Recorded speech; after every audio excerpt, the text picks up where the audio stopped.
Senator Tito Soto pumalag sa isiniwalat ni Anjo Iliana sa pagkakaroon niya ng kabit. Yan po yung ating bibigyan ng comment, reaction, opinion sa araw na ito. At ang video na yan ay galing po sa channel ni Showbiz Trend Update. Nasa description po yung link ng kanyang channel. Bisitahin lang po. At syempre huwag nyo kalimutan na mag-subscribe dito sa ating channel at i-hit ang notification bell para ma-update ka sa mga bagong video na ilalabas natin. Isang like, share, and subscribe mga tagapanood. Napakalaking bagay po niyan dito sa ating channel at maraming salamat po sa inyong suporta. Kaya manog na natin patagalin to. Simulan na po natin ang ating reaction video sa araw na to mga tagapanood. Let's do this! Welcome back sa aking channel. Senator Tito Soto pumalag sa mga banat ng dating Eat Bulaga host na si Anjo Iliana laban sa kanya. Itinanggi ang paratang na nagkaroon siya ng kabit. Panuurin at pakinggan ang buong detalye.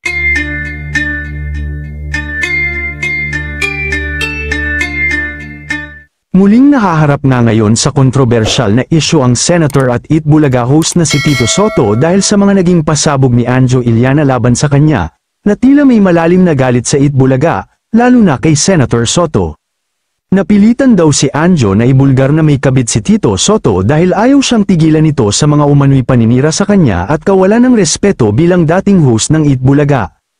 Na umano'y kabit na babae ni Soto magmula pa noong 2013, na ayon kay Anjo ay pinalakad pa daw sa kanya. Sabihin lang daw ni Tito Zen at isa sa publiko niya na kung sino ito ang hamon ni Anjo sa senador. Gayunman, sa kabila ng mga pagbubulgar ni Anjo, ay tila hindi naman nagpaapekto si Senate President Tito Soto sa maiinit na paratang ng dating Eat Bulaga host. Pero nagbigay naman ng maikling mensahe ang Senate President bilang tugon, na tila nagpapatunay na pagiging kalmado at hindi pa dalos-dalos sa ganitong issue, gaya ng ginagawa ni Anjo laban sa kanya. Ayon kay Soto, wala siyang balak makipagsagutan o makipagbatuhan ng issue sa publiko para lang mapansin. Aniya, hindi ko napapatulan, huwag niyong pansinin at nagpapapansin yan. Pati ba naman showbiz at paninira papatulan natin, itaas natin ang level ng Senate press.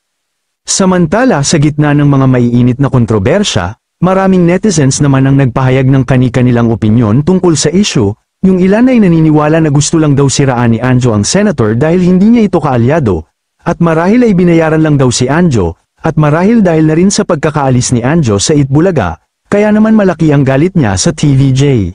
Pero ang ilan naman ay naniniwala sa mga pahayag ni Anjo, at hindi daw ito malabong mangyari na magkaroon ng ibang babae o kabit si Tito Soto, dahil matagal naging host si Anjo sa Eat Bulaga kaya alam nito ang kalakaran at mga kalokohan sa loob. Dahil noon pa man daw ay iba't ibang issue na ang nahaharap sa TVJ, kaya naman may posibilidad daw na baka may katotohanan nito.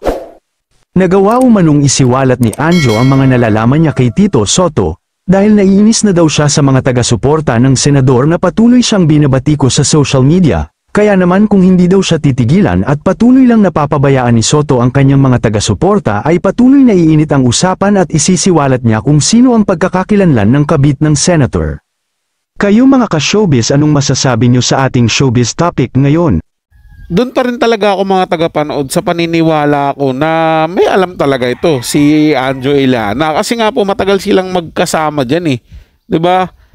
Imposibleng wala siyang nakikita, wala siyang napapansin. Basta yung mga sikreto diyan, mga tagapanood, imposibleng hindi niya po nalalaman. Siyempre, hindi naman din to aalma si Anjo Iliana kung hindi rin siya pinipressure ng side ni Tito Sen. Sa akin mga tagapanood, hindi naman sa pagiging bias kay Anjo Iliana. Ang sa akin lang po dito is kung talagang kung walang katotohanan yan, 'di ba? Kung walang katotohanan yung basihan ni Anjo Iliana, yung pagbibintang, paninira sa kanya, hindi ba tayo niya idemanda? Itong si Anjo Iliana, di ba? Gawan niya ng legal action kasi sinisiraan na siya Senate President siya ngayon eh.